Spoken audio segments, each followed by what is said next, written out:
প্রথমে আমি ধন্যবাদ জানাবো আমার সবসময় মতো কাছের মানুষগুলো, আপনাদেরকে প্রিয় সাংবাদিক ভাই বোনেরা, আপনারাই সবার আগে বলে না যে মুখে মুখে যে প্রচারটা হচ্ছে দর্শকদের মাধ্যমে আমাদের এই ভালোবাসার সিনেমা জঙ্গলি নিয়ে, এটা কিন্তু আপনারা প্রচার করছেন প্রতিনিয়ত, এবং এটা সোশ্যাল মিডিয়া হোক, প্রিন্ট মিডিয়া হোক, সবভাবে। আজকে আপনাদেরকে নিয়ে আমাদের স্পেশাল স্ক্রিনিং ছিল। আজকে আমাদের সম্মানিত মিডিয়ার যারা রেসপেক্টেড মানুষজন আছে তাদেরকে নিয়ে স্পেশাল স্ক্রিনিং ছিল, এবং আমাদের অন্যান্য সিনেমার যারা কলাকুশলী তারাও কিন্তু বেস্ট উইশেস জানাতে আজকে এসেছে। তো সবার প্রতি অনেক অনেক কৃতজ্ঞতা, অনেক ভালোবাসা। জঙ্গলি নিয়ে আমরা অনেকদিন কাজ করেছি, প্রচার করেছি, বাট আজকে এমন একটি মুহূর্ত যেটা কিনা আজকে শুধুমাত্র উপভোগ করছি। জঙ্গলি এখন আর সিনেমার মধ্যে সীমাবদ্ধ নেই, এটা এখন মানুষের একটা ইমোশনের নাম হয়ে গেছে।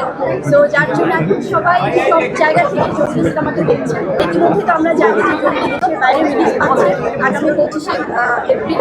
তো অনেকগুলো দেশে, আমেরিকা, কানাডা থেকে শুরু করে অনেকগুলো দেশে রিলিজ পাচ্ছে। আমার মনে হয় বাংলাদেশে যেভাবে হাউসফুল শোজ দিয়েছে, যেভাবে মানুষের ভালোবাসা আদায় করে দিয়েছে, দেশের বাইরে সে ধারাবাহিকতা